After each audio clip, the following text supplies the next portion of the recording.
merci à tous d'être venus. Merci à ce jury d'être présent ici et à distance. Donc, mon nom est Morgan Manjas, je suis chercheur en mathématiques appliquées à l'UMR Espace Dev, chercheur IRD. Et je vais vous parler de travaux sur la modélisation au sens large de processus spatio-temporels, avec un focus sur les domaines de l'environnement et de la santé. Alors, qu'est-ce que la modélisation? La modélisation, c'est en fait, ça consiste à trouver des équations pour définir un phénomène, pour décrire un phénomène. Et une fois qu'on a décrit ces règles et ces équations, ça permet en fait de reproduire, de simuler le phénomène, en particulier dans d'autres contextes avec d'autres conditions. Donc on peut faire des scénarios, on peut ensuite décliner ce modèle et trouver d'autres éclairages pour ce phénomène. On considère ici qu'on est dans un système où on a un certain nombre d'observations. Donc j'ai un processus que je nomme Y ici, qui est un processus temporel avec une suite d'observations de 1 à T. Oui. Si le processus YT est dans R, à ce moment-là, on a affaire à ce qu'on appelle un champ scalaire. Si D est supérieur à 1, on a affaire à un champ vectoriel donc, qui évolue dans le temps et dans l'espace.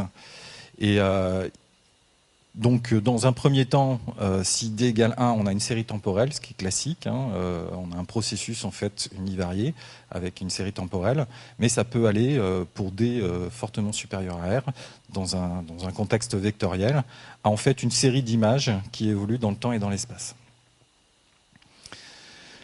Donc les notations de la modélisation, on considère ici que le modèle YT est une fonction, G, fonction en fait d'un certain nombre d'observations passées, ici j'en ai P, mais finies, du processus, de variables exogènes qui sont notées X ici, toujours dans le passé, et puis des résidus, en fait des bruits qui correspondent en fait à la part aléatoire de ce processus. Donc la part aléatoire, soit en fait ce sont des mesures des incertitudes sur les mesures, soit ce sont des impondérables qui correspondent en fait au phénomène. Dans ce cadre, en fait, on a affaire à ce qu'on appelle un modèle fonctionnel autorégressif avec variables exogènes et moyennes mobiles. Morgan ? Oui. Oui, Abdelhak ? Donc ça, je suis au transparent numéro 4. Je vous dirai, pour ceux qui sont à l'extérieur, de quel slide je parle. Donc la fonction G est inconnue et ce qu'on va chercher à trouver, c'est une fonction fθ qui permet d'approcher en fait la fonction G inconnue. Et donc le processus peut s'écrire YT égale fθ des variables que j'ai déjà citées, plus le bruit, l'impondérable, plus en fait une erreur qui est, cette erreur en fait est l'erreur de l'approximation de G par fθ. Et fθ, on peut la choisir dans une famille de modèles. Cette famille de modèles peut être des modèles linéaires du type ARMA, ou des modèles bilinéaires, ou des modèles plus complexes comme les réseaux de neurones, ou d'autres familles de fonctions qu'on appelle paramétrées ou non paramétrées. Je vais expliquer tout à l'heure à quoi ça correspond. Et le vecteur de paramètres θ, pour faciliter en fait la recherche mathématique et pour qu'on soit dans un contexte mathématique qui soit assez facilement modélisable, on suppose ici que θ appartient à un compact, c'est-à-dire qu'en fait on est dans un espace fini, qu'on ne va pas chercher en fait dans un espace infini ces variables θ de paramètres. Alors, il y a différents types de processus que j'ai utilisés dans toute ma carrière de modélisateur. D'abord, ce sont des modèles stochastiques. Donc, on considère ici que YT est une réalisation d'une variable aléatoire, donc avec une part d'aléatoire, un bruit en fait aléatoire dans ce modèle. Ces modèles peuvent être stationnaires. La stationnarité en fait est une propriété statistique qui consiste simplement à dire que pour des périodes données, en fait, on a des propriétés statistiques qui sont équivalentes pour n'importe quelle période observée. Par exemple, la même moyenne, la même variance. On peut avoir en fait des modèles qui sont stationnaires par partie. C'est le cas, par exemple, de ce processus univarié qu'on voit à droite, où on a jusqu'à 100 points, on a une certaine moyenne, et puis ensuite on a un deuxième régime avec une moyenne différente. Et puis on a des modèles non stationnaires qui peuvent évoluer, et là on est dans des cas à ce moment-là qui sont assez compliqués à aborder au niveau mathématique. Si on a affaire à un processus stochastique, donc avec une part d'aléatoire, en général ce bruit epsilon t, pour des raisons aussi mathématiques de propriété, on considère souvent qu'il est gaussien. Pourquoi il est gaussien? Parce qu'à ce moment-là, il est facile en fait de déterminer des règles et des tests statistiques si ce bruit est gaussien. Si le bruit n'est pas gaussien, ça devient plus compliqué. Et si ce bruit en fait est hétérocédastique, c'est-à-dire que la variance en fait de ce bruit évolue au cours du temps, c'est beaucoup utilisé dans des séries temporelles de finance, où on peut avoir en fait des volatilités qui peuvent exploser au cours du temps. Ça devient aussi compliqué à définir. Et Marie.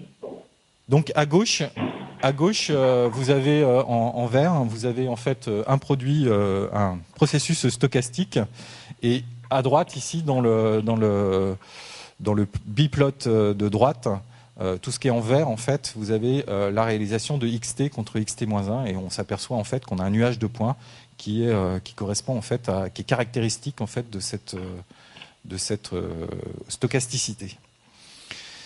On peut avoir des modèles enfin qui sont déterministes, donc ici on n'a plus de part aléatoire, on a des modèles qui sont entièrement en fait gérés par une équation. Ces modèles peuvent être quand même assez proches en fait en dynamique des modèles stochastiques. Ici on a un modèle dit chaotique, xt est égal à lambda de xt-1 fois 1 moins xt-1. Abdelak Abdelak Et la porte? La porte, on ne la fera pas. Qu'est-ce qu'il y a là? Est-ce que tu m'entends, Abdelak? Mais il me dit, vous êtes déjà connecté, mais je pense qu'il faut relancer. Alors, donc tu fermes. Le micro, là, il est branché ou pas? Et il est en vert, là? Non. Je suis daltonien. Abdelak? Il s'est déconnecté. Très bien. Je vais continuer. Donc ici on a un processus qui est entièrement déterministe, hein, et qui a un comportement, donc c'est le bleu, c'est en fait la courbe bleue. On a un comportement qui malgré tout ressemble à quelque chose qui est stochastique, sauf que si on regarde en fait le biplot xt versus xt-1, on s'aperçoit qu'on a une courbe qui est extrêmement bien définie. Ensuite, on a les modèles empiriques. C'est aussi le type de modèle que j'ai beaucoup utilisé dans toute ma carrière. Ces modèles empiriques, en fait, sont... Abdelak ?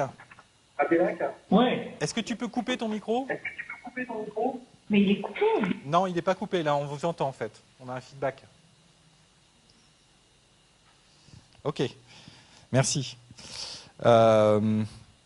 Et donc ces modèles statistiques, ce sont des modèles qui sont data-driven, on appelle ça, c'est-à-dire qui sont basés sur les données. C'est-à-dire qu'on essaye en fait d'apprendre la fonction G qui est inconnue à travers en fait les données dont on dispose. Donc ce sont des modèles qui sont extrêmement utilisés en machine learning, de plus en plus, qui sont extrêmement utilisés aussi en écologie notamment. Donc parmi ces modèles empiriques, on peut distinguer les modèles paramétriques, les modèles autorégressifs et toute la famille qui va avec. Les modèles non paramétriques, donc les plus connus étant SVM, c'est vraiment quelque chose qui est très utilisé actuellement, mais ça peut être aussi les random forest ou les réseaux de neurones. Et puis il existe aussi des familles semi-paramétriques qui sont censées avoir allié en fait les avantages et les inconvénients des deux, surtout les avantages des deux méthodes en fait, et qui permettent d'avoir à la fois la flexibilité en fait des modèles non paramétriques et la puissance des modèles non paramétriques, tout en conservant des informations sur les données. Donc ici en fait, on a yt égale g de alpha yt-1, a yt-1. Et la partie paramétrique, c'est le a yt-1. La partie non paramétrique, c'est la fonction g qui est ici à déterminer. Enfin, on a les modèles mécanistes. Les modèles mécanistes sont des modèles qui sont basés sur des équations ici qu'on considère connues, qui décrivent en fait des mécanismes biophysico-chimiques qui sont relatifs au fonctionnement du système. Parmi ces modèles mécanistes, on a des modèles analytiques où on arrive à trouver la solution de manière analytique en résolvant les équations. Et de plus en plus aussi, on a des modèles qui sont tellement compliqués qu'on essaye d'approcher numériquement en fait la solution. On n'arrive pas à trouver de solution. Et puis enfin, le dernier modèle, celui qui, je vais vous présenter un certain nombre de résultats là-dessus, ce sont des modèles qui sont dits probabilistes, hein, où on considère en fait que le phénomène en fait observé dépend des états en passé et tout en suivant en fait des règles qui sont plutôt des règles issues des probabilités, avec la probabilité de A sachant la probabilité de C, etc. Et donc ici, on se retrouve en fait avec un formalisme qui correspond plutôt à du formalisme bayésien, avec des chaînes de Markov ou des réseaux bayésiens dynamiques. Voilà, donc moi, ma recherche, ça consiste essentiellement, et c'est vrai que je n'ai pas développé ça énormément dans mon mémoire, à essayer de répondre à toutes les étapes pour faire un modèle le plus efficace possible et le plus proche du phénomène observé. Donc l'idée, c'est de développer des méthodes, des métriques, des tests, des critères qui vont permettre en fait de trouver le modèle le plus efficace à travers 4 étapes que j'ai identifiées. Donc la première, c'est le choix d'une structure de modèle. Il faut déterminer une famille de fonctions, déterministes, stochastiques, une famille de fonctions particulières. Ça dépend des données, ça dépend des données à disposition, ça dépend de la quantité de données. Ensuite, il faut identifier un modèle au sein de cette famille, savoir exactement quelles sont les variables explicatives à utiliser. Et donc la structure, les paramètres en fait de ce modèle. Est-ce qu'on va utiliser un nombre de retards qui est important ou un nombre de retards plus court. Ensuite, il faut estimer efficacement le vecteur des paramètres ou des métaparamètres dans le cas de modèles non paramétriques. Et donc là, on a une part en fait d'optimisation, c'est-à-dire qu'on essaye en fait par des méthodes de maximum de vraisemblance ou autres de trouver le meilleur θ. Et puis ensuite, il y a tout un panel en fait de critères et de tests statistiques pour éviter l'overfitting ou autre, qui permettent en fait de tester la fiabilité des modèles. Donc il y en a beaucoup de modèles, on l'a vu, il y a beaucoup de possibilités. Gilles Durieux a mentionné dans son rapport d'autres méthodes aussi qui n'étaient pas forcément des méthodes sur le maximum de vraisemblance, mais sur de la estimation. L'idée, en fait, ici, c'est donc que je connaissais pas d'ailleurs cette méthode, et ça rajoute en fait quelque chose, un nouvel outil dans la panoplie, et c'est quelque chose qui n'est pas évident. Je vais vous parler maintenant directement de choses un peu concrètes. Donc, on va essayer d'appliquer ce panel en fait de modélisation possible à travers en fait des objectifs. Ici, l'objectif, c'est la modélisation multi-échelle de la dingue. À différentes échelles, ça va en fait du monde jusqu'à des choses beaucoup plus localisées comme une ville, comme Nouméa par exemple. Donc ce sont des travaux que j'ai réalisés avec Christophe Menkes depuis 2008. Il y a 2 thèses qui ont été aussi soutenues dans le cadre de tous ces travaux. Élodie Desclous et Magali Turley. Il y a eu de nombreux stagiaires. Je me suis aussi inspiré en fait de travaux qui ont été réalisés au sein de l'axe transversal Essor de notre UMR. Et puis vous verrez autour toute la constellation en fait de partenariats. Il y a des gens de l'Institut Pasteur ici, avec qui on a beaucoup travaillé là-dessus, des gens de Météo France, des gens du secrétariat du Pacifique et autres, et de toute la région. Donc pourquoi la dengue? La dengue, c'est une maladie en fait en pleine expansion. En 1950, on a quelques pays qui déclaraient quelques cas de dengue.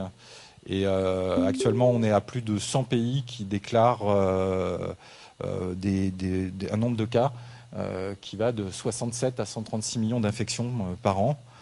On a 1 million de dengue hémorragique qui est les cas sévères en fait de dengue. 2,5 milliards d'individus exposés, le sud de l'Europe qui peut, avec des répercussions économiques. C'est assez complexe et donc c'est assez intéressant à modéliser parce que en fait, il y a beaucoup d'interactions qui interviennent dans ce type de maladie. On a un virus, 4 sérotypes, avec les moustiques, l'humain et l'environnement qui influe en fait sur ces 3 composantes et qui influe sur les interrelations entre le virus et le vecteur, l'humain et le vecteur, etc. Il n'y a pas encore de vaccin, même s'il y en a un qui est en train d'être testé. Pas de traitement et puis donc des maladies qui évoluent. Voilà. Donc récemment, on a tenté de comprendre les situations, de discriminer en fait dans le monde quelles pouvaient être les situations endémiques et les situations épidémiques. Alors les situations épidémiques, ce sont des situations où on a en fait une épidémie qui intervient, comme à Kiribati par exemple, et puis ensuite on a plus de dynamique de dengue. Le virus ne circule pas pendant 1 ou plusieurs années.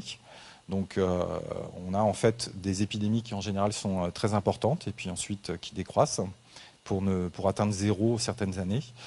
On a aussi des situations qui sont endémo épidémiques où là en fait on se retrouve avec le virus comme en Thaïlande ou dans une moindre mesure en Polynésie française où le virus circule en fait toute l'année et à n'importe quel moment. Donc pour modéliser ça, on a créé une fonction de distribution, de répartition qui est complètement innovante, qu'on a créée pour l'occasion et qui est ici, donc 1 moins exponentielle de moins lambda x moins mu. Donc c'est une fonction qui est du type poisson, sauf qu'en fait on a en fait une variable supplémentaire qui est le mu, qui permet en fait de déterminer justement la situation endémique ou épidémique. Le lambda étant un coefficient qui détermine plutôt la pente en fait, et de savoir si les épidémies sont très importantes ou pas.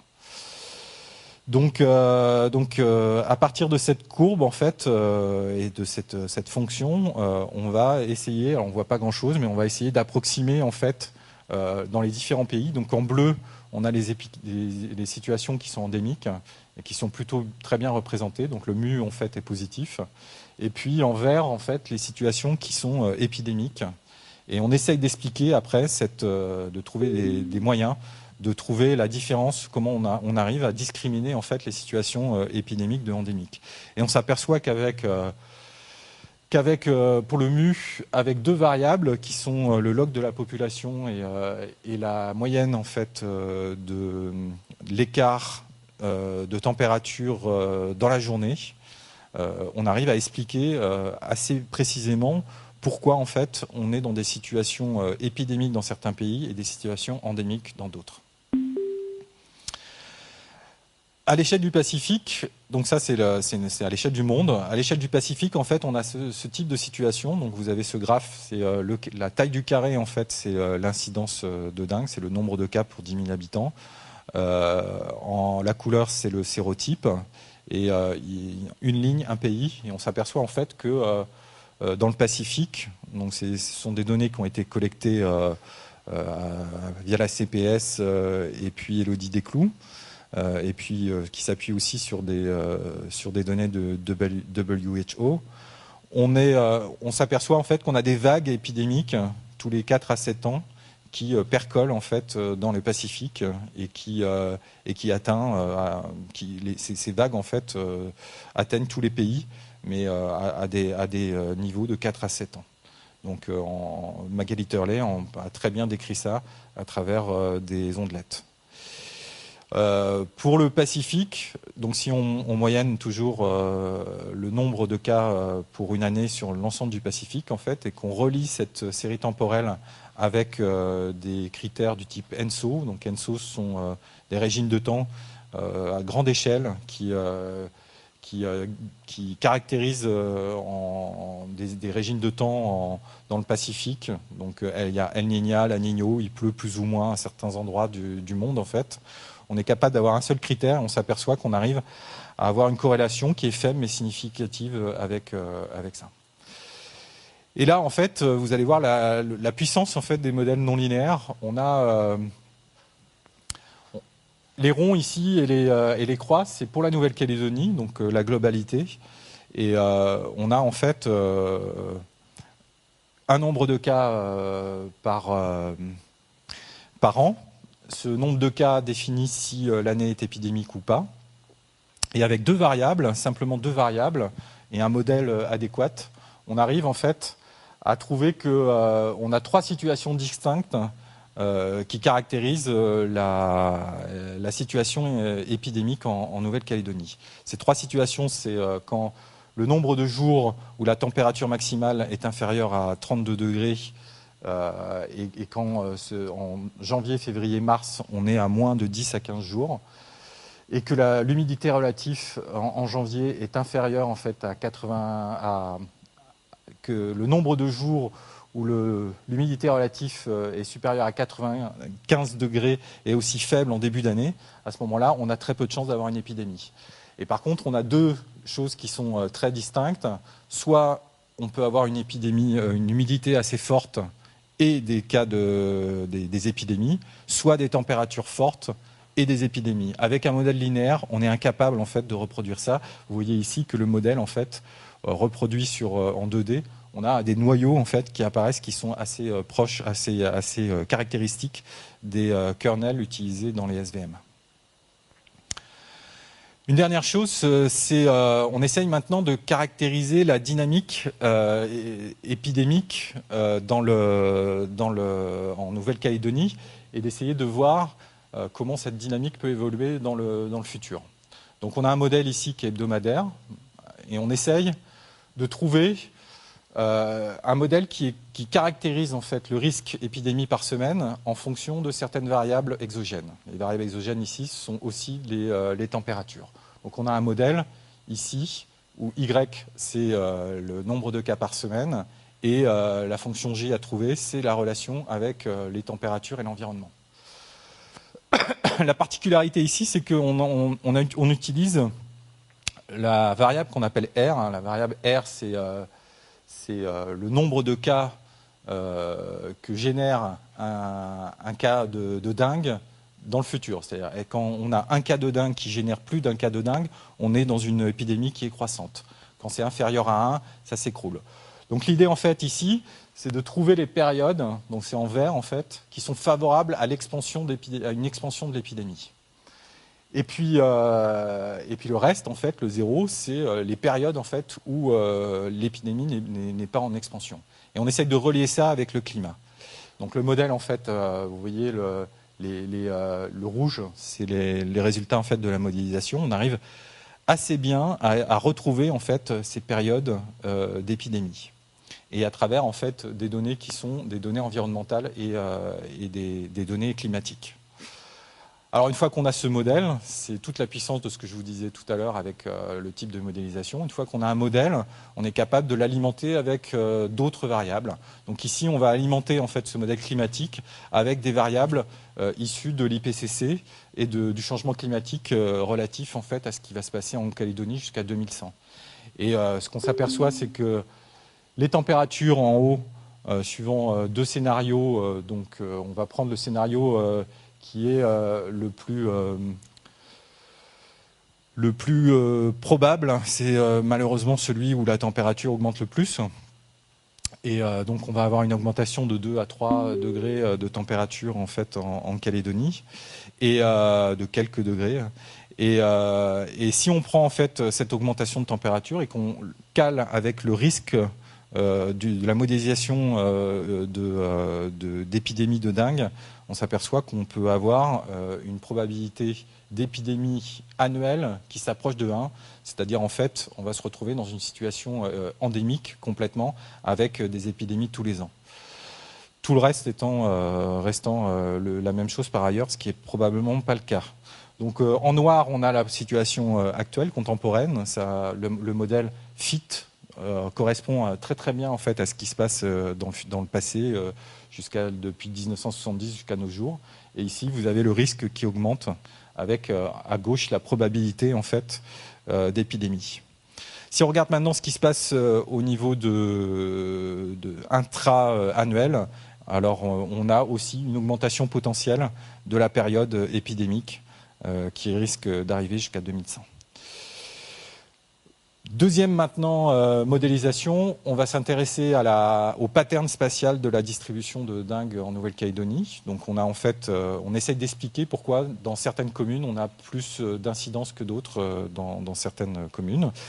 Et donc on s'aperçoit qu'avec deux variables, une variable qui est la température moyenne et l'autre le nombre d'habitants par habitation, on arrive à prévoir correctement aussi ce genre de choses. On a aussi fait des choses à Nouméa, je ne vais pas trop développer parce que je n'ai pas trop le temps. Tout ce que je peux vous dire, c'est qu'on a donc un éclairage qui est relativement intéressant avec des échelles qui s'emboîtent. Et ce qu'on s'aperçoit, c'est que plus l'échelle est importante et plus en fait l'environnement prend une place prépondérante. Et par contre, plus on descend en fait dans les échelles et plus les aspects comportement humain pour ce qui concerne la dengue prennent de l'importance. Voilà, et une dernière chose pour introduire aussi ce qui va se passer au niveau de la perspective. Donc je vais vous en parler des perspectives de recherche dans quelques temps. On travaille en fait, et c'est un travail qui est extrêmement compliqué dans ce cadre-là, de comprendre comment on peut relier les modèles entre eux. Donc ici en fait on a des modèles, les couleurs, c'est des modèles stochastiques ou déterministes. Les données qui sont en pointillé, c'est des modèles qui restent à construire. Et la largeur de la flèche, ça correspond en fait à des échelles plus ou moins importantes sur lesquelles on travaille. Donc le climat, on a une relation qui est assez bien déterminée avec les épidémies de dengue. Le reste reste à construire. Pour ce qui concerne le vecteur, on a des choses aussi qui fonctionnent plutôt pas mal. La troisième partie en fait de mon exposé, donc ça concerne la modélisation mathématique du concept de coviabilité. Donc ça, ce sont des recherches qui ont été élaborées au travers en fait d'un livre qui a été piloté par Olivier Barrière, qui est juriste dans mon UMR. Et il y a eu tout un travail en fait multidisciplinaire qui a été généré autour de ce travail. Et en particulier, les mathématiciens se sont penchés sur le concept mathématique de la coviabilité.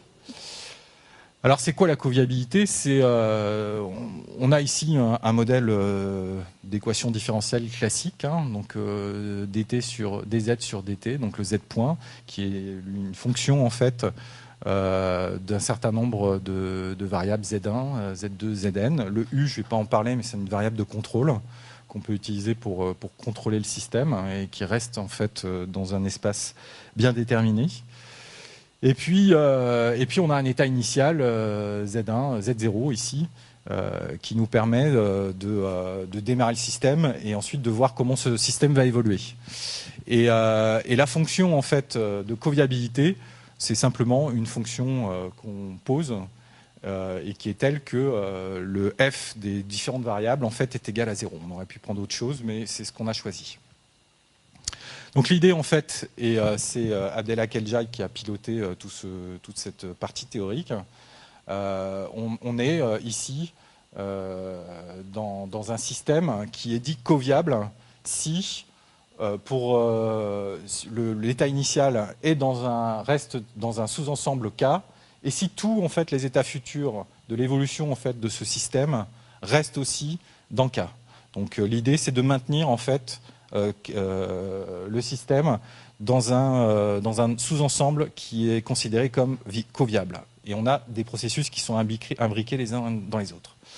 Donc pour être concret, et ça a été la partie de mon travail, j'ai essayé de prendre un cas pour démontrer comment on pouvait exploiter cette notion de coviabilité dans un cas concret. Donc pour ça, en fait, j'ai utilisé le cadre assez classique de la pêche halieutique, où en fait on se retrouve avec des pêcheurs qui font un certain effort de pêche, qui ont un intérêt de pêcher le poisson puisqu'ils le vendent, et ils ont donc un intérêt économique à le faire. Par contre, la ressource, en fait, elle se renouvelle. Donc ici, on a une dynamique de population classique. Donc c'est la première équation, dBT sur dt, avec un coefficient R ici, qui est le taux de renouvellement en fait, de la population. Et donc ma population se renouvelle, sauf qu'on prélève en fait une partie qui est due à la pêche, qui est la deuxième partie à droite de l'équation, le moins QB T de F de T. Et donc ce qui reste en fait de la biomasse, c'est ce qui se renouvelle moins ce qui est le prélevé. Donc ça c'est assez classique dans la première, sauf qu'avec ça on le croise avec une notion d'économie.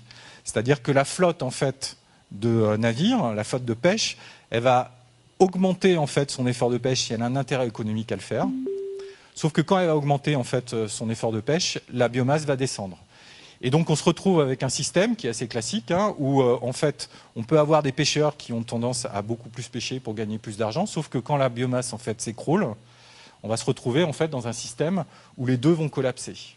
Donc l'idée ici c'est de définir la coviabilité, c'est-à-dire de définir en fait l'espace dans lequel à la fois les pêcheurs peuvent avoir un intérêt économique à pêcher le poisson et donc exercer leur métier, et en même temps ne pas diminuer la biomasse de manière telle en fait qu'on a un écroulement. Donc on se retrouve en fait dans le système qui a été élaboré précédemment, que j'ai démontré, sauf que ici en fait on va mettre un système avec des coefficients pour essayer de conserver en fait la biomasse au-delà d'un certain seuil et conserver le revenu du pêcheur au-delà d'un certain seuil. Et donc si on regarde ce qui se passe dynamiquement, on s'aperçoit à gauche, vous avez la biomasse. Donc si on laisse faire, ça c'est si on laisse faire, la biomasse s'écroule et arrive en fait à quelque chose qui va converger vers quelque chose, mais qui va rester assez faible et qui probablement au niveau écologique n'est pas satisfaisant. La pêche en fait, elle va augmenter et au même moment que la biomasse va descendre. Et c'est pareil, en fait, au bout d'un moment, va stagner. Pourquoi elle va stagner? Parce que le revenu qui est là, le pi de t, en fait, va complètement s'écrouler à un moment pour atteindre proche de zéro. Donc l'idée, en fait, de la coviabilité, c'est de rester dans des espaces, en fait, que l'on maîtrise. Et c'est cette notion qu'on a essayé de défendre à travers tout ça. Je ne sais pas combien de temps il me reste. Je n'ai pas noté. 5 minutes. Ça va être difficile.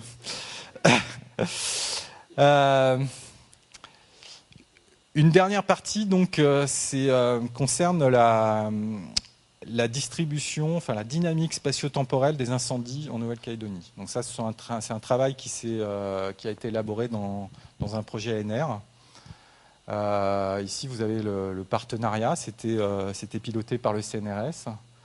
On a eu à peu près 1 million d'euros pour faire cette étude, et il y avait une grosse partie modélisation. On essayait de comprendre de quelle manière les feux étaient distribués, quelles étaient les variables influençant la probabilité d'ignition, et comment maîtriser en fait cette probabilité, et surtout comment comprendre en fait les impacts que pouvait avoir le modèle, les incendies sur la biodiversité. Alors pourquoi c'est important? C'est important parce que la Nouvelle-Calédonie, c'est un hotspot de biodiversité. qui a un isolement à la fois géographique au temps de passer du Gondwana et géologique avec la tectonique des plaques, qui fait que en fait la richesse et l'endémicité en Nouvelle-Calédonie est particulièrement intéressante. Et malheureusement, en fait, la menace des incendies est extrêmement forte aujourd'hui, avec des régimes anthropiques qui sont très violents et qui font que cette biodiversité, en particulier au niveau de la végétation, est particulièrement impactée. Donc, l'idée, c'était de comprendre comment on pouvait d'avancer sur les liens entre les incendies et l'impact sur la biodiversité. Donc, je ne vais pas mettre d'équation ici, je vais juste vous expliquer comment c'est. L'originalité de ce travail, c'est que c'est un mélange en fait entre un modèle qui est probabiliste, donc à base de réseau bayésien. Donc, on est sur des règles de probabilité pour comprendre la probabilité d'ignition, c'est-à-dire est-ce qu'on est dans des conditions favorables pour allumer un feu. Il est complètement spatialisé, on est dans un modèle qui est explicitement spatial. Et donc voilà comment ça se passe. On a un modèle probabiliste de démarrage d'incendie et un modèle mécaniste. Pourquoi mécaniste? Parce qu'on maîtrise parfaitement en fait, les équations qui permettent au feu de se développer. Donc un modèle mécaniste de propagation des incendies. Donc on a une propagation des incendies ici. On a sur un lieu, une maille ici précise, on a une probabilité d'incendie.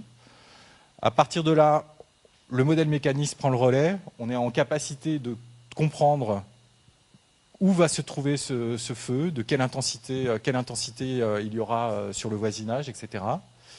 Et à partir de là, en fait, on peut croiser avec un enjeu, par exemple la biodiversité ici. Donc on est capable, pour un feu qui démarre à un certain endroit, d'estimer l'impact que ça peut avoir en termes de perte pour la biodiversité.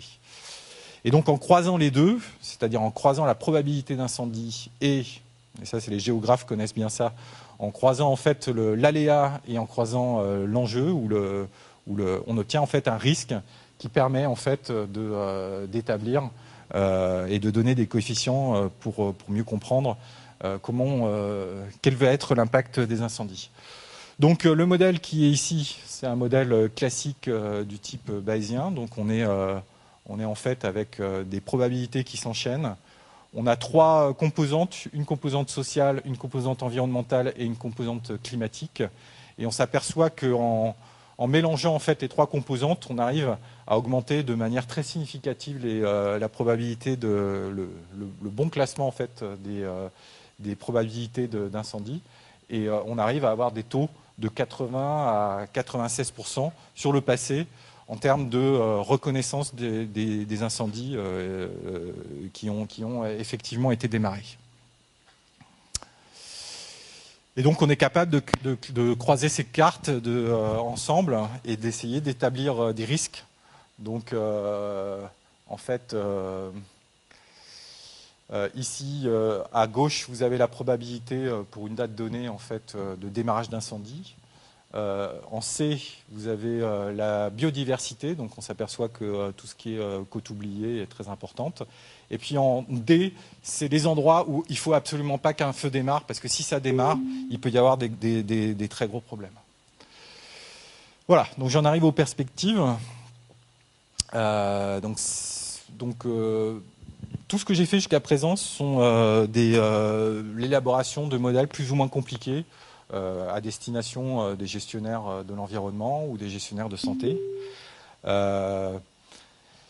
Ce que je me suis aperçu en fait à travers toutes ces recherches, c'est qu'il était probablement intéressant d'élaborer une plateforme pour faciliter le développement de ce type de modèles. Donc la plateforme, en fait, ça consiste à trouver des règles qui permettent en fait de déterminer quelle est les meilleures étapes en fait pour arriver à une modélisation la plus optimale possible, la plus efficace possible. Et sachant que, encore une fois, il y a beaucoup de possibilités. Puis la deuxième chose aussi qui est intéressante, c'est que dans beaucoup de domaines en environnement, il est probablement intéressant de travailler à différentes échelles, parce qu'on a des données qui sont différentes, on a des informations qui sont différentes. Et même si c'est très difficile, on l'a vu dans le cas de la dengue, je pense qu'on peut avoir des informations, des enseignements à tirer de modélisation qui se passe à grande échelle et de descendre en fait dans ces modélisations et de voir de quelle manière on peut forcer les modélisations pour améliorer en fait les différentes étapes, les différents niveaux en fait de modélisation. Et pour ça, en fait, il y a 3 axes de recherche que j'ai identifiés, 3 axes d'amélioration. C'est relativement dur, mais c'est assez innovant, je pense. Donc, la première, c'est toujours d'essayer de trouver la meilleure modélisation aux différentes échelles. C'est le plus classique. Donc, on identifie les modèles, on utilise les variables qui sont les plus adaptées aux différentes échelles. L'axe 2, c'est de combiner en fait les modélisations statistiques et mécanistes. Pourquoi? Parce que chaque modèle a ses capacités et souvent en fait on a des modèles qui sont très adaptés à différentes échelles qui peuvent être mécanistes ou stochastiques. Et l'idée c'est de trouver en fait comment on peut hybrider en fait ces deux approches. Et puis le troisième, c'est le couplage des modèles multi-échelles, c'est sans doute le plus dur. On a des problèmes de continuité dans les descentes d'échelle, on a des discrétisations et on a probablement en fait des moments où on va avoir du mal en fait à descendre plus dans l'échelle ou à remonter en fait avec des instabilités. Et donc l'idée c'est de comprendre tout ça et de maîtriser tout ça avec des conditions limites, détermination des conditions limites et autres. Voilà, je vais m'arrêter là. Merci beaucoup. Donc, je vais...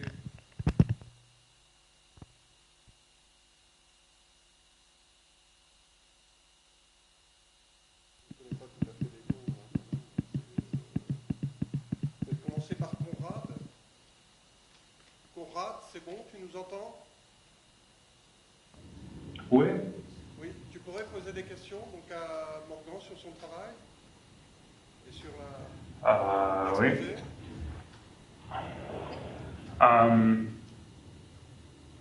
Bon, il y a une question que les travaux que tu as faits sont plutôt analytiques. C'est pour expliquer des données que tu as déjà trouvées, mais tu as mentionné aussi la simulation, l'idée de faire des simulations dans le futur. Et pour cela, je ne sais pas, tu as utilisé surtout des modèles discriminatifs et c'est un peu compliqué, non?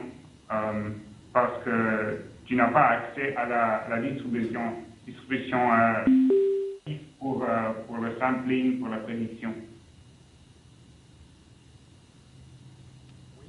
Pour la simulation, tu parles de quel modèle en fait? Tu parles de l'ensemble de ce que j'ai présenté ou tu penses à un modèle particulier? En général, tu as mentionné qu'on peut utiliser aussi les modèles pour la simulation. Oui. Mais pour la simulation, il faudrait un modèle génératif, non?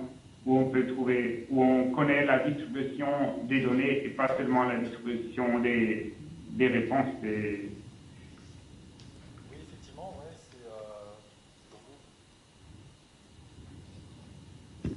ouais, Oui, tu as raison. En fait, j'ai pas tellement utilisé de simulation pour les raisons que tu évoques.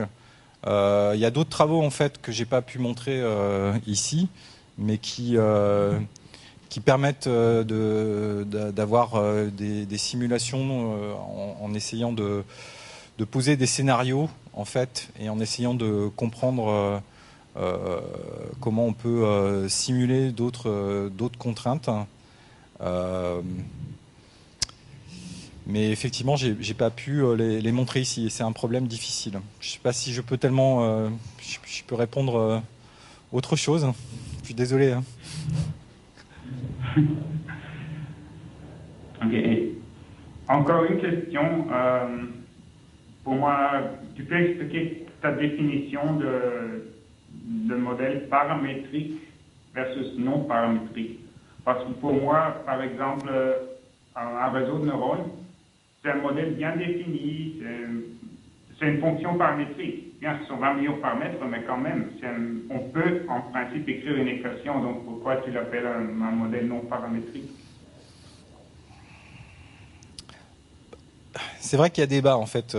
J'ai fait ma thèse sur les réseaux de neurones, donc c'est quelque chose que je maîtrise, que je connais bien. Et en plus, dans ma thèse, je l'avais intitulée propriété asymptotique des modèles paramétriques. Et j'étudiais en particulier les réseaux de neurones à travers cette notion de paramètres, puisque en fait on a des neurones qui sont connectés, on a des coefficients, on a des fonctions sigmoïdes ou logistiques. Et donc effectivement, on peut considérer qu'on se trouve dans un cadre paramétrique. Maintenant, d'une manière générale, c'est vrai que dans le milieu, en particulier anglo-saxon, on considère que quand il y a trop de paramètres, quand les paramètres en fait sont trop nombreux et peuvent pas forcément être éclairés en fait sur la dynamique en elle-même, c'est-à-dire qu'on se retrouve dans un système boîte noire. À ce moment-là, on est dans un système non paramétrique, dans un modèle non paramétrique. Donc c'est dans ce sens-là que en fait je présente les réseaux de neurones comme un modèle non paramétrique, même si, et tu as raison, on peut probablement tirer des informations sur les différents paramètres qui composent les réseaux de neurones, même s'ils sont nombreux. Et comment tu fais encore il y a encore, dans ce que tu appelles maintenant les modèles non paramétriques, il y a deux classes quand même. Parce qu'il y a ceux qui ont beaucoup de paramètres, mais quand même c'est une fonction paramétrique. Mais il y a aussi des modèles où le nombre de paramètres dépend des données. On ne peut pas écrire l'équation avant d'avoir les données, comme le k-nearest neighbor ou comme un SVM avec un noyau non linéaire. Parce qu'en fait, la fonction, même la dimensionnalité de la fonction change avec les données qu'on voit. Oui, tout à fait. C'est ce qui différencie effectivement les SVM des réseaux de neurones. C'est-à-dire que dans les SVM, on choisit des points de support et donc le nombre de paramètres en fait dépend effectivement des points de support qu'on peut trouver dans les données. Et donc quelque part, on n'est pas effectivement dans le cas d'un réseau de neurones avec des centaines de paramètres, voire des milliers. Et qui sont en général figés dans la structure.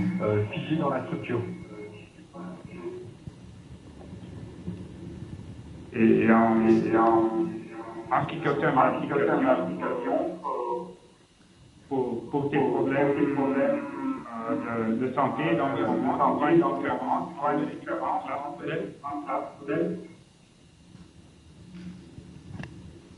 Il y a un écho là, j'ai pas compris en fait. Voilà.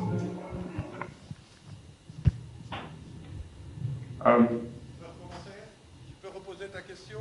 Ok, la question est si pour les applications qui t'intéressent, pour l'environnement, pour l'écologie, pour la santé, tu vois une différence entre les modèles, disons, paramétriques ou non paramétriques de dimension variable? Quels sont les avantages et désavantages dans le cadre de ton travail, de tes problèmes que tu modélises? Ouais. En fait,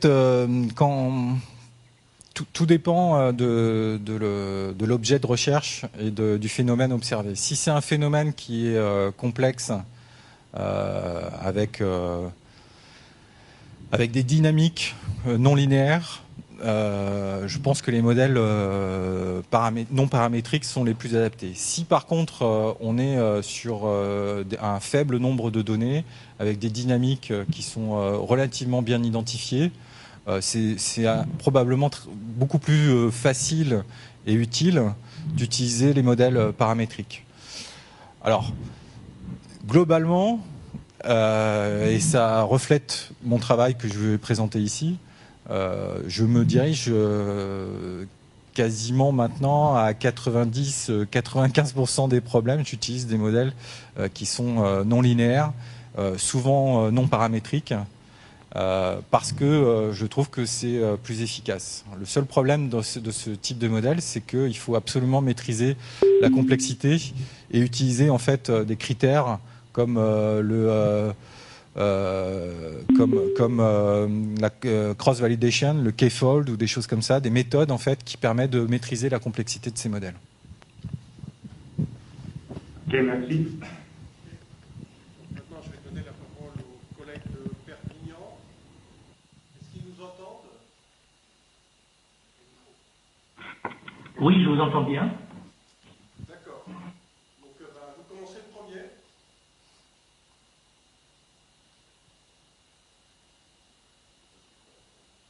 Aussi, vous avez coupé 10 fois. Ah, je suis désolé. Effectivement, ça va pas être facile ça n'a pas dû être facile de suivre. Si, non, mais j'avais la...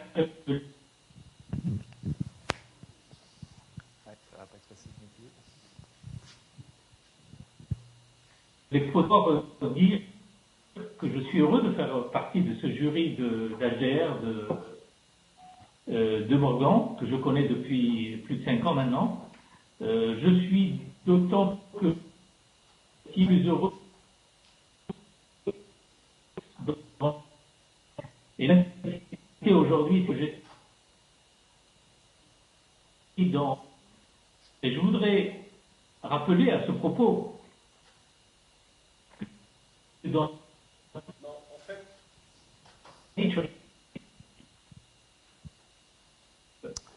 allô? En fait, on n'entend pas très bien. C'est saccadé. En fait, on n'entend pas très bien. Ah.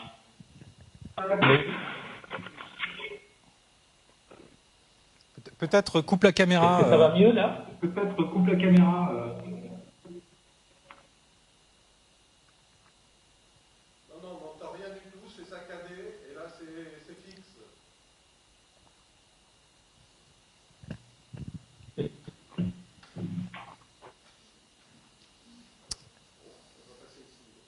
On revient ici en attendant que ça marche mieux.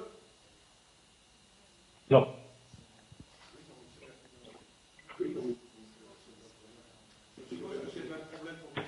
Ah, Attendez là. Samira arrivera pas à se connecter. Hein. Que je...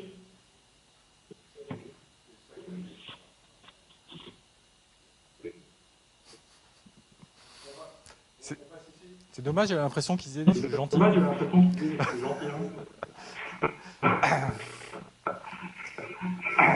Est-ce que...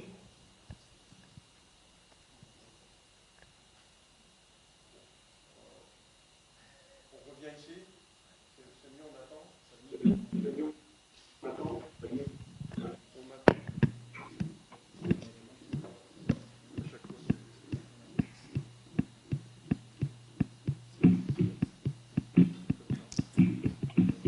Est-ce que tu entends? Oui, c'est bon, on t'entend, mais c'est saccadé. C'est saccadé. Est-ce que je peux intervenir? Oui. Non, depuis un petit moment, c'est saccadé, on n'entend pas la question. Donc, je ne sais pas, on va peut-être... Est-ce que je peux...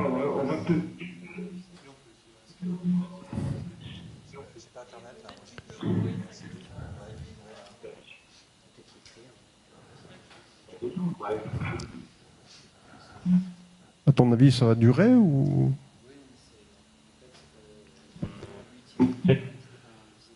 Attendez.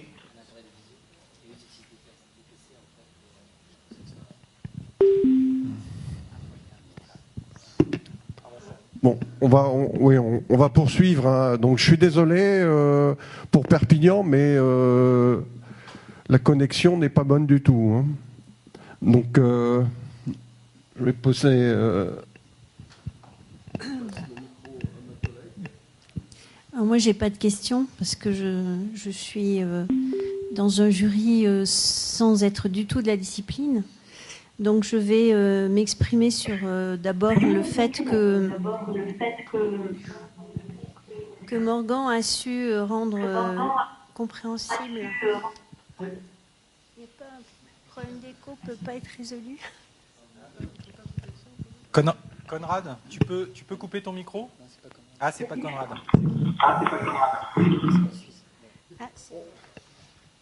Explique-lui qu'on va revenir vers lui juste après. Ok, Abdelhak, tu coupes ton micro, on va revenir vers toi tout de suite.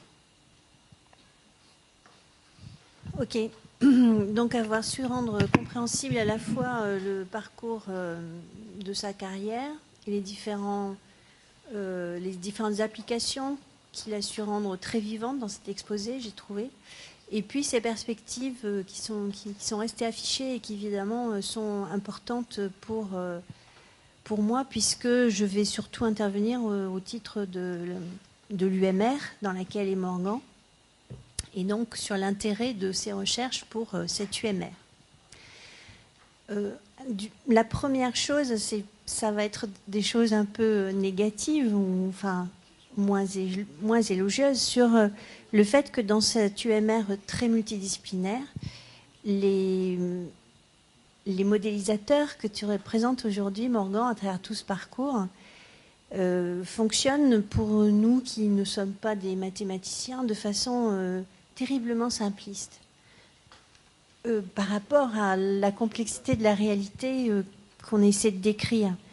Quand au début tu parlais du fait que si les processus sont non stationnaires, c'est vraiment trop compliqué, ça devient compliqué, c'est très, très certain, mais par contre, moi il me semble qu'ils sont très souvent non stationnaires, les processus qu'on a à décrire, ou bien quand le bruit qui est inhérent au processus stochastique n'est pas gaussien, ça devient aussi compliqué, donc on va essayer de ne pas en tenir compte. Enfin, je caricature, hein, mais moi c'est ce que j'ai entendu. Et puis il y avait aussi cette partie, alors la partie la plus étrange pour moi était celle sur la coviabilité.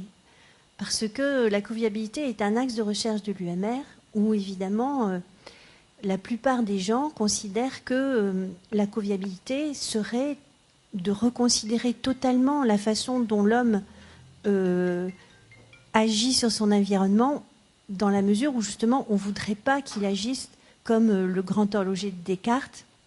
On se dit que ça, il faut en terminer avec cette façon de l'homme qui considère que la nature est quelque chose qu'il peut maîtriser.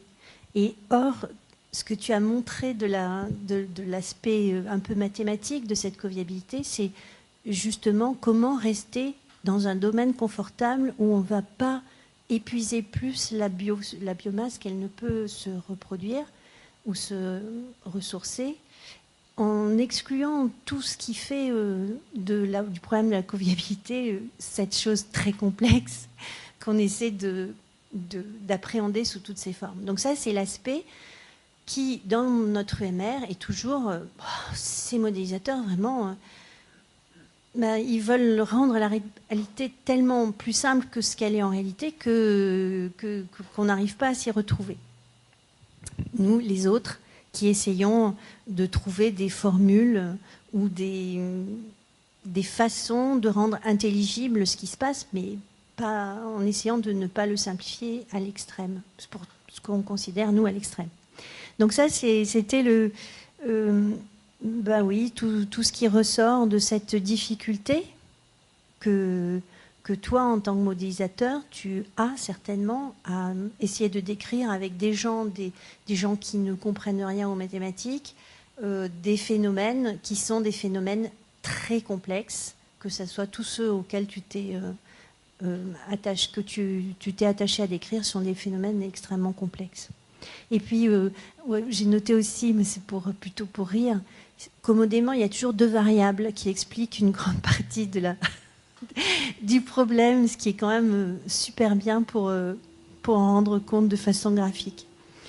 C'est sûrement pas c'est le fruit du hasard sûrement, mais bon, j'ai trouvé ça super, super pratique. Bon, trêve de ces aspects de non-praticiens des mathématiques.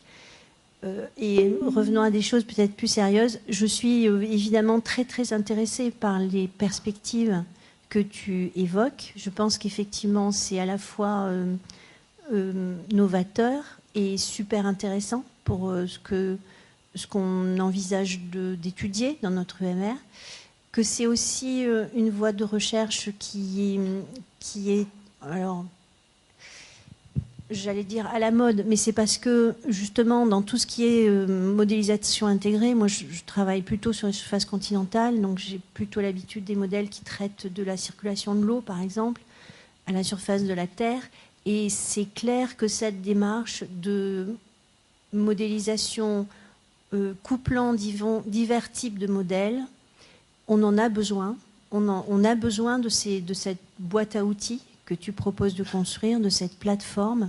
C'est vraiment éminemment important de pouvoir travailler dans ce sens. Et donc, je me réjouis de ces perspectives et je pense qu'on va pouvoir, au-delà de toutes les difficultés qu'on peut avoir en essayant de travailler dans des disciplines extrêmement diverses à résoudre des problèmes très complexes, je pense qu'on peut arriver à converger vers des choses qui pourront être très sympathiques dans l'avenir. Donc, merci pour m'avoir invité à cette soutenance. Ouais.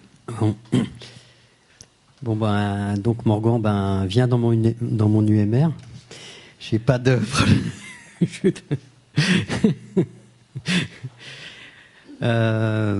moi, donc j'ai beaucoup aimé travailler avec toi. Moi, je viens d'un monde où c'est le déterminisme sauf qu'il y a une part de chaos quand même. Mais je viens d'un monde où on résout des équations différentielles, essentiellement. Bon. Et j'ai beaucoup appris, en fait, même si dans mon UMR également, alors je vais parler en termes d'UMR, il y a toute une partie de gens qui font des modèles non linéaires, statistiques, Sitte-Vittieri en particulier. Mais à l'occasion de ta rencontre, donc j'ai beaucoup appris sur la force de ces méthodes que je ne connaissais pas vraiment et pour lesquelles j'étais méfiant, je dois dire. Venant de la météorologie, on utilise relativement peu ce genre de choses. Et donc l'axe 2, combinaison de modèles statistiques et mécanismes, ça c'est effectivement assez essentiel, je pense. Et puis il y a peu de gens qui ont les compétences qui permettent de le faire, en fait. Et c'est aussi ça ta force, je crois, c'est d'avoir des compétences variées qui te permettent d'aborder tout un tas de choses. Une de tes grandes qualités, je pense, dans ton travail, et c'est pour ça que je regretterais, je pense, que tu prennes des responsabilités et que tu ne travailles plus sur ces choses-là, si tu le fais, parce que tu ne pourras pas faire les deux, je crois, c'est que tu es disponible, en fait. Tu es disponible pour les étudiants. Ça, c'est une partie importante de l'HDR, je crois. C'est de transmettre ton savoir. Et tu es toujours disponible pour les étudiants. Et le nombre de fois où j'ai dit « va voir Morgan », parce que moi, je n'étais pas disponible, donc je l'ai dit un nombre incalculable de fois à mes étudiants pour résoudre un certain nombre de problèmes. Et voilà. J'ai particulièrement aimé en fait le modèle de feu. Je trouvais que c'était vraiment très très sympa. Toute la partie réseau bayésien que je connais pas trop, moi j'ai trouvé vraiment très sympa.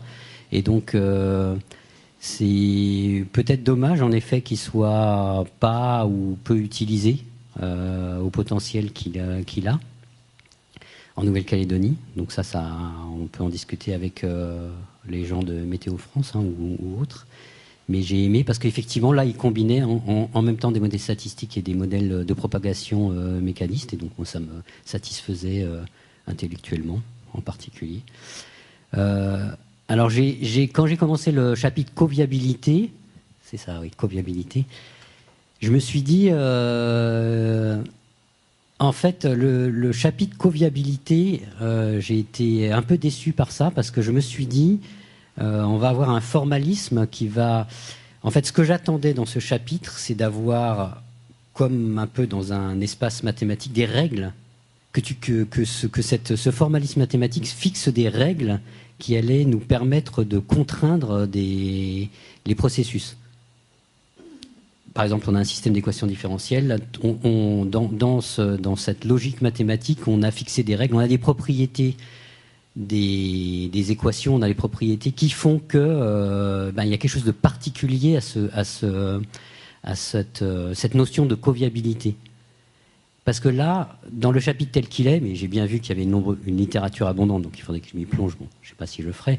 Parce que là, je n'ai pas vu dans ce chapitre les règles en fait, qui faisaient le fondement de la coviabilité.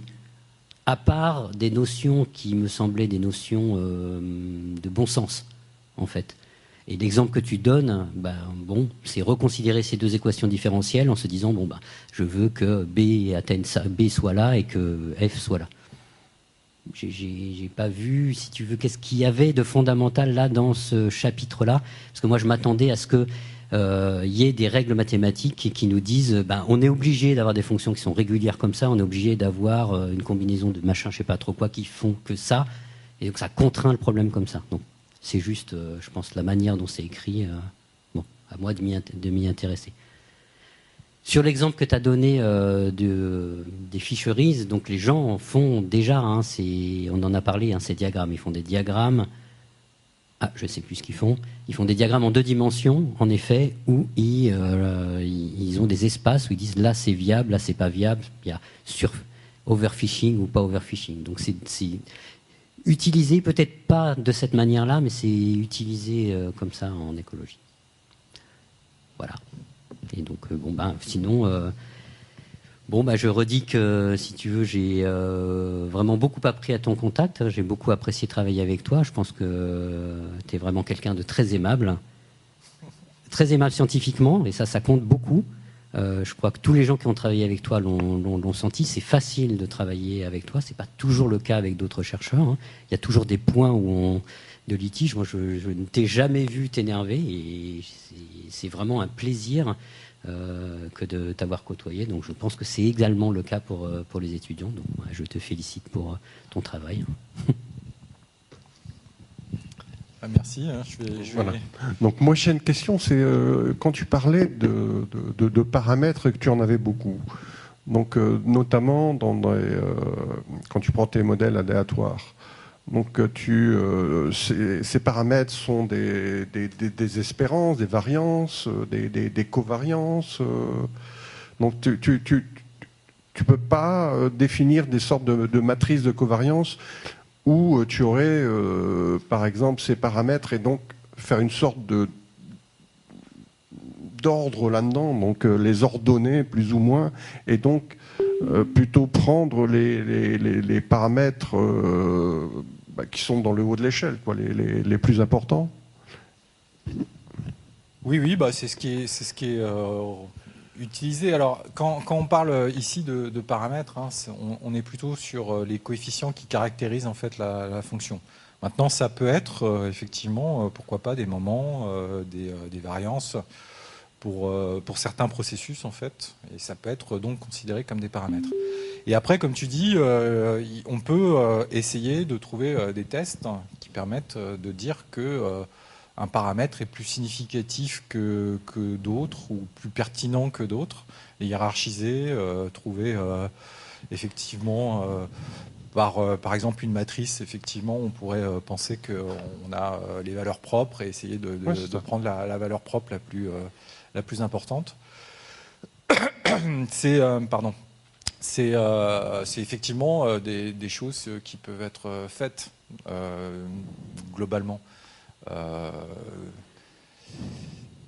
C'est pas ma spécialité de faire ça. Je suis pas un statisticien qui va essayer de travailler sur les paramètres et j'ai plutôt tendance à utiliser soit des tests existants, soit des critères existants, même si et puis souvent ce sont des critères qui sont à partir des données et pas forcément à partir de la significativité des coefficients ou des paramètres de ce type-là. Mais Je sais que ça se fait et c'est des choses aussi que je peux faire quand il y a nécessité. Merci Morgan pour cet exposé très clair. Donc effectivement, tu as donné pas mal d'apports ou de réponses par rapport aux questions que j'avais soulevées dans mon rapport. Je te remercie. Et bon, ce que je voulais dire en premier lieu, c'est que vraiment j'ai beaucoup apprécié la lecture de ton document, parce qu'on est vraiment à l'interface entre les problèmes, les applications et la modélisation. Et tu as su à maintes reprises adapter des modèles qui sont sophistiqués, qui marchent bien, jusqu'à la prédiction et puis la visualisation donc des résultats par des méthodes graphiques qui sont extrêmement intéressantes au niveau spatial notamment. Alors maintenant, peut-être plus pour aller vers les questions. Donc j'en ai quelques-unes. Donc effectivement, moi j'ai quelque chose qui m'a beaucoup plu dans ton exposé et puis dans le rapport. C'est un peu la modélisation de la dynamique de la dengue et ton apport aussi par rapport à un modèle finalement de mélange que tu as mis en place et qui dépend essentiellement de deux paramètres, dont un qui te sert pas mal, notamment pour discriminer deux situations, donc épidémiques ou ouais. Vas-y. Oui, allô ? Oui.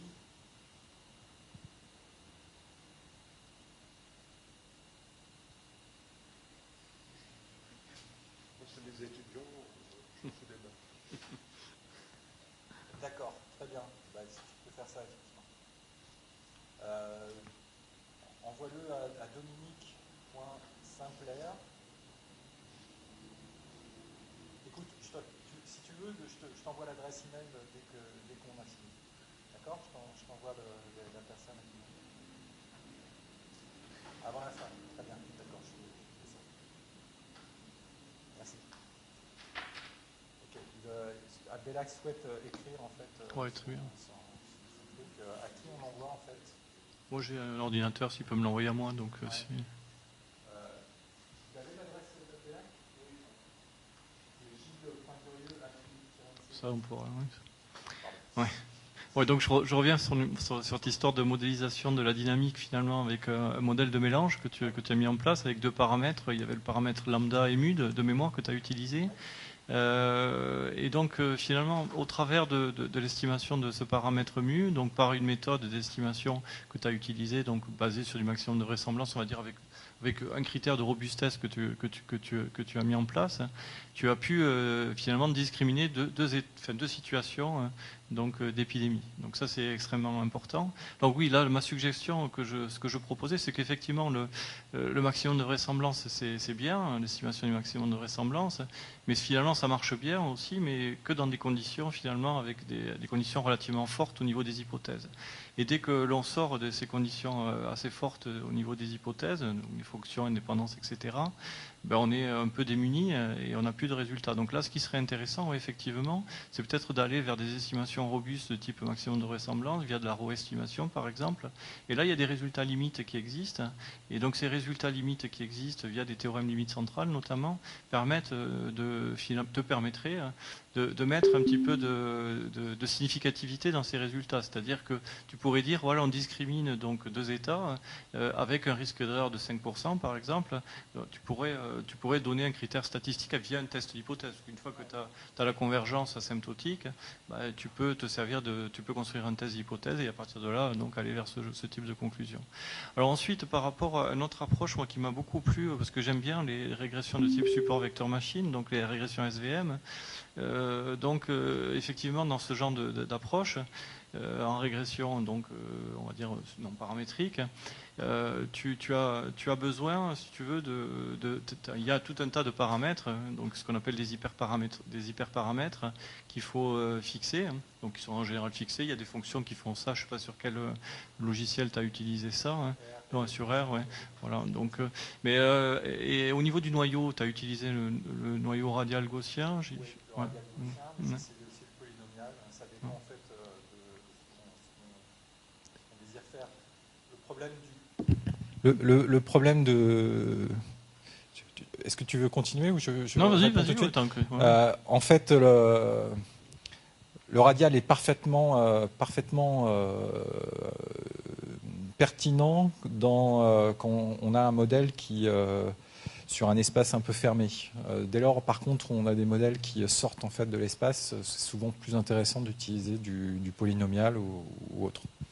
Mais effectivement, donc il y a la fonction de coût dans ce que tu appelles les hyperparamètres, ou on appelle ça aussi les métaparamètres. C'est plutôt comme ça que je l'avais utilisé, mais c'est la même chose. On a effectivement la fonction de coût, le epsilon, c'est-à-dire l'erreur qu'on peut commettre en fait. Et tous ces paramètres, en fait, on peut soit les fixer effectivement par des méthodes un peu de criblage, où on essaie plusieurs tests et on prend le plus pertinent. Mais effectivement, le kernel pour le noyau, en fait, dans ces méthodes-là, je trouve que c'est très sensible et c'est très intéressant. Alors, il y en a plusieurs, hein, il y a des recherches là-dessus avec des noyaux qui sont très différents. Alors, il faut qu'ils aient des propriétés bien particulières hein, pour résoudre le système lagrangien, en fait, dans le SVM, mais ça marche plutôt très bien. Ouais. Et quant à la première question, j'ai beaucoup aimé aussi ce que tu as suggéré dans le rapport. Effectivement, alors ce qu'il faut savoir, c'est que l'exercice en fait de la HDR, j'ai pas voulu non plus le faire en prenant simplement les papiers passés et en mettant des choses. Donc il y a une partie, effectivement, un tiers en fait, qui n'est pas encore publié. Ça m'a permis d'ailleurs de le mettre en forme. Alors je m'excuse aussi d'ailleurs parce qu'il y a un certain nombre de typos dans le document. J'ai pas été au bout de l'exercice en essayant de faire des choses extrêmement propres parce que ce sont des recherches qui sont en cours et qui sont... Mais cette partie-là, en particulier, elle a encore beaucoup à être améliorée, même si effectivement le concept est intéressant. Et je suis assez en phase avec toi sur tout ce qui reste à faire et tout ce qu'on peut faire. Je ne connaissais pas la row-estimation, le papier que tu as envoyé. Bon, je l'ai téléchargé, mais ça fait 120 pages de maths très très dur, donc je n'ai pas eu le temps de l'étudier. Mais effectivement, ça a l'air très prometteur. Bien. Et ensuite, une autre petite question alternative, on va dire, à la régression peut-être SVM ou la classification SVM. C'est quelque chose qui est un peu dans l'air du temps, on va dire. Bon, la régression SVM aussi, hein, dans l'apprentissage statistique, c'est d'utiliser ce qu'on appelle des forêts aléatoires. Tu en as parlé au début dans ta présentation. Est-ce que tu as essayé de voir ce que ça donne au niveau des résultats ou pas du tout?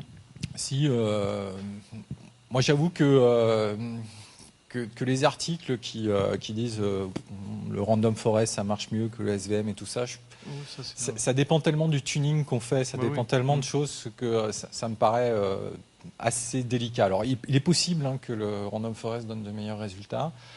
Donc pour ceux qui ne connaissent pas le random forest, c'est des weak estimators, là, c'est des estimateurs faibles en fait qu'on cumule. Moi j'avoue que je préfère mathématiquement l'esthétisme du SVM que ce type de méthode, même si ça fonctionne effectivement assez bien. Ce qui est intéressant dans le random forest, mais à ce moment-là, et d'ailleurs c'est Conrad avec qui j'ai discuté de ça avec lui, je préfère à la limite le boosting trees, c'est-à-dire qui est aussi efficace, et l'avantage de ces méthodes-là, c'est extrêmement rapide au niveau du calcul en fait. Et donc quand on a affaire à des problèmes de télédétection, ce qu'on fait dans notre UMR, où on a des millions de pixels, on a des millions de données, ça peut être plus intéressant d'utiliser ce type de méthode. Mais à mon sens, je ne pourrais pas dire, et je ne veux pas le dire, s'il y a le SVM est meilleur que le random. Oui, non, voilà. Je l'ai utilisé dans certaines circonstances. Je n'ai pas trouvé que le random forest c'était une méthode extrêmement intéressante en comparaison de SVM. Mais par contre, les arbres, les choses comme ça, qui sont dans la même nature, ça peut être intéressant dans certains cas. Okay. Ensuite, peut-être qu'un point qui pourrait être intéressant au niveau de la régression SVM, c'est de rajouter ce qu'on appelle des approches de type robustesse, c'est-à-dire de faire par exemple de la régression médiane SVM, un peu comme c'est fait en régression, avec ce qu'on appelle la régression quantile. C'est-à-dire qu'on sait notamment notamment que la régression médiane va se comporter mieux que la régression L2, c'est-à-dire la régression des moindres carrés. Là, c'est un peu la même chose. Et ça, on a publié un article récemment, ça fait 1 an ou 2, sur ce sujet-là, donc justement sur la régression SVM médiane, et qui a été appliquée dans le domaine de la chémo-informatique, exactement, de la chimie, donc, et qui a donné vraiment des résultats assez très intéressants, dans le sens où ça reste beaucoup plus stable au niveau des résultats. Donc de robustesse, quoi. Ce qui est un peu normal. Après, une autre petite question quand tu as fait ton exposé, à laquelle j'ai pensé, parce que c'est un travail sur lequel je collabore avec des collègues de l'Université de Bordeaux notamment. Quand tu parles de régression non paramétrique, donc de régression fonctionnelle, dans ce cas-là, est-ce que tu as pensé à regarder des approches de type régression à la Nadar et à Watson, donc c'est-à-dire on estime la fonction f par des méthodes de type fonctionnel à noyau, et ce type de fonctionnel à noyau ont des bonnes propriétés, et un gros avantage si tu as beaucoup de données, notamment si tu es dans le cadre où tu as des millions d'observations, notamment en télédétection par exemple, ça peut être super bien parce que tu fais ce qu'on appelle tu peux construire des estimateurs de type Nadar et Watson qui sont récursifs et qui n'impliquent pas, si tu veux, d'avoir tout recalculé sur n données, hein, mais tu fais ça de manière récursive. Et donc ça peut être super avantageux. Et donc là, on a un papier qui a été publié cette année d'ailleurs sur ce sujet-là avec quelques collègues. Je pourrais t'envoyer si ça t'intéresse. Donc ça, c'est la règle. Alors là, le truc, c'est qu'on estime la fonction f. Hein. On n'a pas besoin de puisqu'on la connaît pas. Hein. Ouais. Donc on ne se met pas dans le cas de famille paramétrique de fonctions. Hein. D'accord. On l'estime via des méthodes de type noyau. Donc ça, c'est quelque chose qui peut être ça peut être une piste intéressante. Alors après, bien sûr, il y a des avantages, il y a des inconvénients, toujours pareil. Hein. Donc il faut quel noyau choisir. Bon, en général, c'est toujours le même qu'on choisit, le noyau gaussien. Hein. Après, comment choisir les paramètres, donc les tailles de fenêtres qui sont des paramètres de lissage. Il y a tout un tas de questions qu'on peut se poser. Donc une autre chose que je voulais dire, c'est que ton exposé et ce que tu présentes là, donc au niveau des axes de recherche, moi je trouve que ces 3 axes de recherche que tu mets en avant, c'est vraiment bien, parce que c'est vraiment dans ces 3 axes-là que actuellement je pense la recherche doit se faire pour avancer, hein, parce qu'effectivement la caractérisation des modélisations adaptées aux différentes échelles, ça quand tu travailles dans le domaine de l'écologie notamment, et pas que écologie, ça peut être dans le domaine de la santé aussi, c'est extrêmement important de voir un petit peu quels sont les liens aussi à différentes échelles, donc ça c'est quelque chose qui est extrêmement important. Et la combinaison, donc c'est ce qu'il disait mon collègue tout à l'heure, donc la combinaison de modèles statistiques et mécanistiques, donc ça c'est super parce que on peut modéliser d'une certaine manière via des EDP ou des équations différentielles ordinaires, donc avec des relations physiques que l'on connaît bien, ce genre d'approche, et puis après on peut coupler ça avec des modèles de type stochastique, et là on a des résultats qui peuvent être, je pense, très intéressants. Et puis sur le couplage après, donc j'en parle pas, donc ça c'est un point qui me semble extrêmement intéressant dans ces axes de recherche, surtout au niveau des applications sur des problèmes non linéaires et complexes comme tu as fait. Alors moi, ce que je voulais te dire, peut-être pour terminer, c'est que je trouve que ton travail, donc au niveau d'une UMR, donc dans laquelle tu travailles, et à l'IRD notamment, c'est effectivement un certain nombre de collègues comme toi, de modélisateurs qui sont dans ces thématiques de recherche, et c'est un point extrêmement important parce que c'est ça qui permet finalement de faire le lien aussi avec les autres collègues, et puis surtout de pouvoir décrire, comprendre, et puis de faire des prédictions, notamment avec tes approches. À chaque fois tu as fait des prédictions, et ça c'est notamment au niveau par exemple de la dynamique de la dengue, c'est quand même extrêmement bien de savoir comment ça se passe à une échelle locale, on va dire, au niveau du territoire, et à l'échelle mondiale. Donc ça, c'est quelque chose que je trouve très bien dans ta recherche et dans les résultats que tu as pu montrer. Alors après, pour parler d'habilitation, tu as actuellement, je vais compter une 30 ou 33, je crois exactement, publications, donc ce qui est largement suffisant, on va dire, plus un encadrement de doctorants aussi en nombre, parce que tu en as eu 5, donc d'après ce que j'ai pu voir. Donc pour moi, il n'y a absolument, d'ailleurs c'est pour ça que je l'ai dit, mon avis est extrêmement favorable donc pour que tu obtiennes ton habilitation à diriger de recherche de l'Université de la Nouvelle-Calédonie. Allô Perpignan ? Perpignan.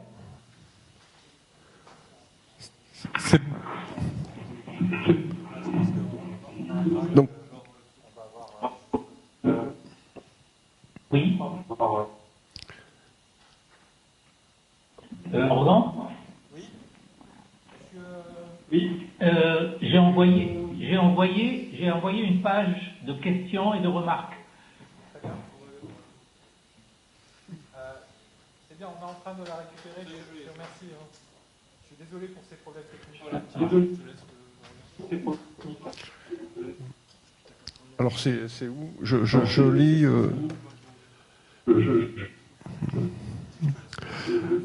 Alors. Donc je lis. Alors j'ai l'impression que c'est une grande lettre. Ça fait que ça, hein? Ou il y a encore des choses en dessous? Oui.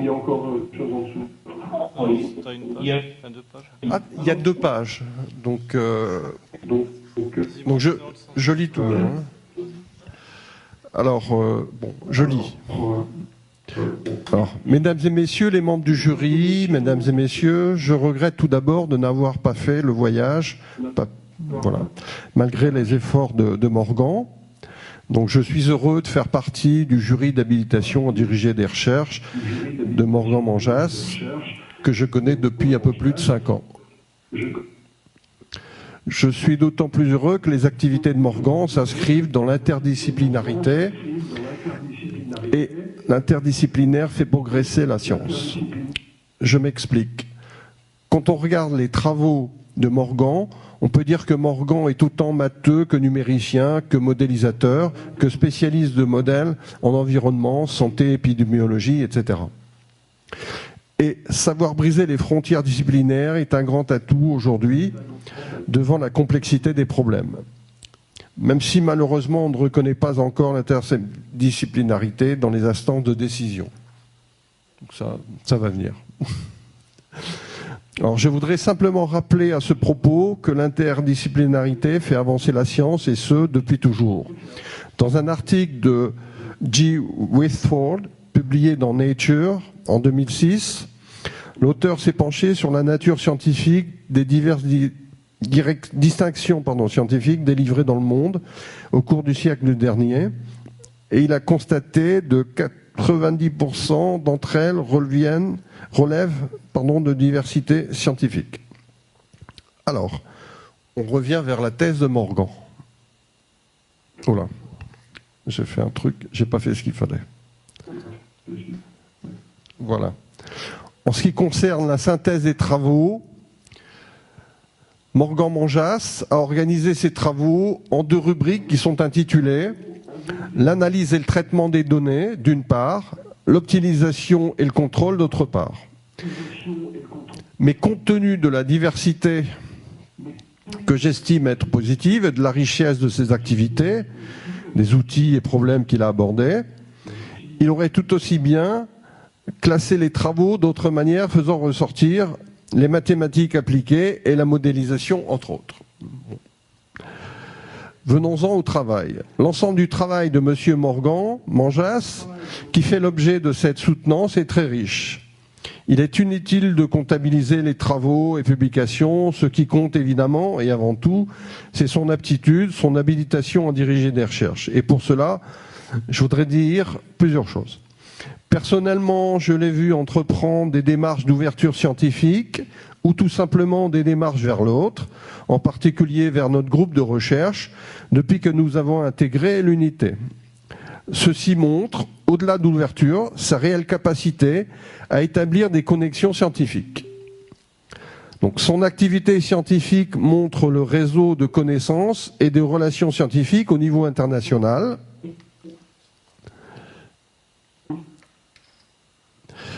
Au sein de notre unité même, donc à Perpignan, c'est un chercheur qui ne ménage pas d'efforts pour échanger, participer et rendre visite aux implantations, les divers centres rattachés à l'unité.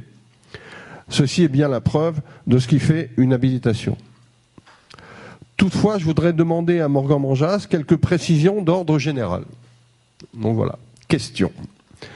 De cette grande diversité et activité scientifique, je voudrais demander à Morgan Manjas d'apporter quelques éclairages aux 2 points suivants. Donc question numéro 1. D'une part, parmi les nombreux problèmes abordés, qu'ils soient réels ou théoriques, quels sont ceux pour lesquels tu estimes qu'un approfondissement, une amélioration reste à apporter et pourquoi elle n'a pas été faite? Amélioration, donc entre guillemets, de quel ordre? Entre points d'interrogation, pardon. Donc ça, c'est sa première question. Alors, tu veux y répondre? Ou je fais la deuxième aussi? D'accord. Question 2. D'autre part, au vu de cette large expérience et de tes choix et goûts personnels, quelles activités tu souhaiterais poursuivre et même voir se développer au sein de l'unité Espace Dev, ce qui serait à la fois fédératrice et pouvant contribuer à plus de rayonnement scientifique au sein de l'unité Espace Dev? Voilà. D'accord. Or, en rouge, je ne sais pas ce que c'est. Pardon. Excuse-moi, c'est là. Alors, pour la première question... Donc tu réponds aux questions d'abord. Pour la première question, tu réponds aux questions d'abord. Pour la première question, je pense que ce qui est vraiment intéressant au niveau mathématique actuellement, c'est, ça a déjà été évoqué, hein, c'est l'hybridation entre des modèles statistiques et des modèles mécanistes. Je pense que il y a une grande marge de manœuvre pour les mathématiciens dans ce domaine-là. Je pense qu'il y a des thématiques. Avec Christophe, on travaille sur en particulier les cyclones, la cyclogénèse ou d'autres aspects qui sont liés au climat. Il y a vraiment en fait des marges de manœuvre très très importantes pour des personnes, comme l'a dit Christophe, qui sont en capacité de comprendre à la fois la complexité des modèles qui sont de plus en plus d'ailleurs importants, gros, complexes, avec beaucoup de variables, les modèles atmosphériques ou les modèles physiques d'une manière générale, et puis des modèles statistiques qui peuvent apporter pour une partie en fait de la problématique un éclairage un peu nouveau avec une recherche particulière des espaces en fait qu'on arrive à tordre grâce à des méthodes comme SVM. Et donc, il y a vraiment quelque chose à réaliser sur ce plan-là, à la fois qui pourra améliorer en fait les modélisations, donc en termes de performance, et qui aussi pourrait apporter un éclairage probablement sur la physique et sur qu'est-ce qui ne fonctionne pas. Quand on est aux limites en fait de la physique, avec la cyclogénèse par exemple, où on est sur le chaos, c'est extrêmement difficile de savoir quand une dépression peut passer en fait vers un cyclone, va s'intensifier pour devenir un cyclone, ou finalement va se déliter progressivement. Ces passages-là en fait sont extrêmement compliqués, et peut-être que à travers des méthodes qui combinent en fait plusieurs approches, en particulier mécanistes et statistiques, on arrivera à apporter un éclairage aussi sur la physique de ces aspects, de ces phénomènes. Donc ça, c'est la première chose. Pour la seconde, et ce que j'aimerais voir développer comme sujet au sein de Mikado, je pense que, et là je reviens aussi sur ce qui a été dit, je pense que la modélisation multi-échelle avec un éclairage que peut apporter quelqu'un comme Abdelhak et Samira, qui travaillent sur des modèles qui sont plutôt déterministes, et essayer de trouver les propriétés en fait mathématiques qui sont intéressantes pour certains phénomènes qu'on essaye de décrire.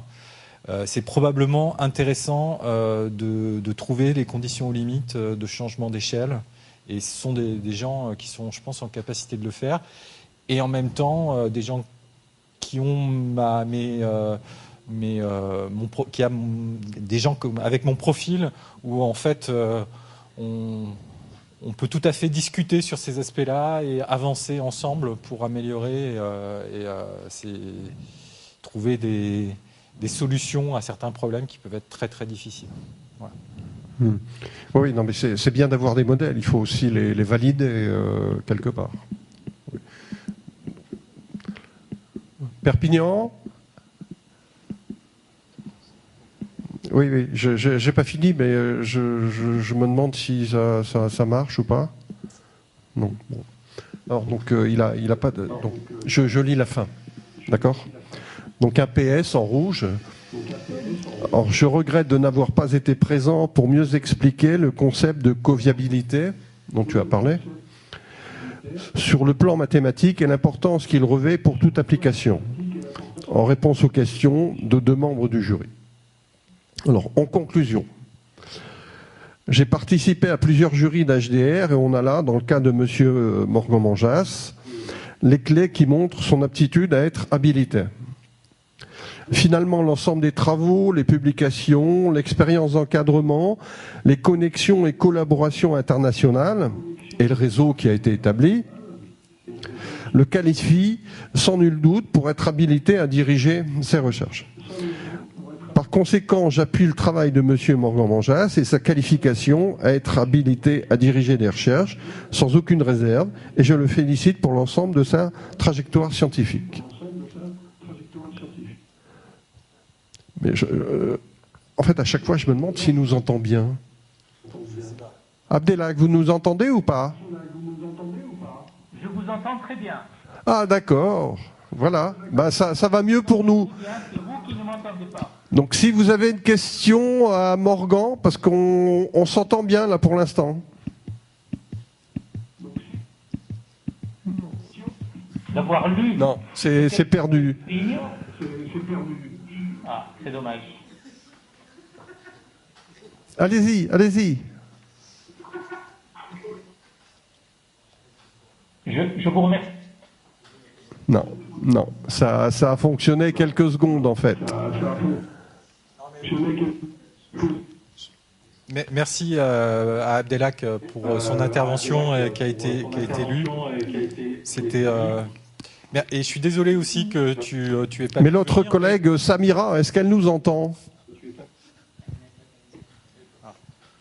Donc je suis désolé aussi que tu n'aies pas pu venir, Abdelhak, mais je comprends aussi que on est en Calédonie, c'est compliqué, on est à distance, ce sont des choses qu'on a l'habitude de faire. On sait le prix à payer pour être en Calédonie et le fait d'être loin des gens et d'avoir aussi potentiellement des problèmes au niveau de la connexion Internet.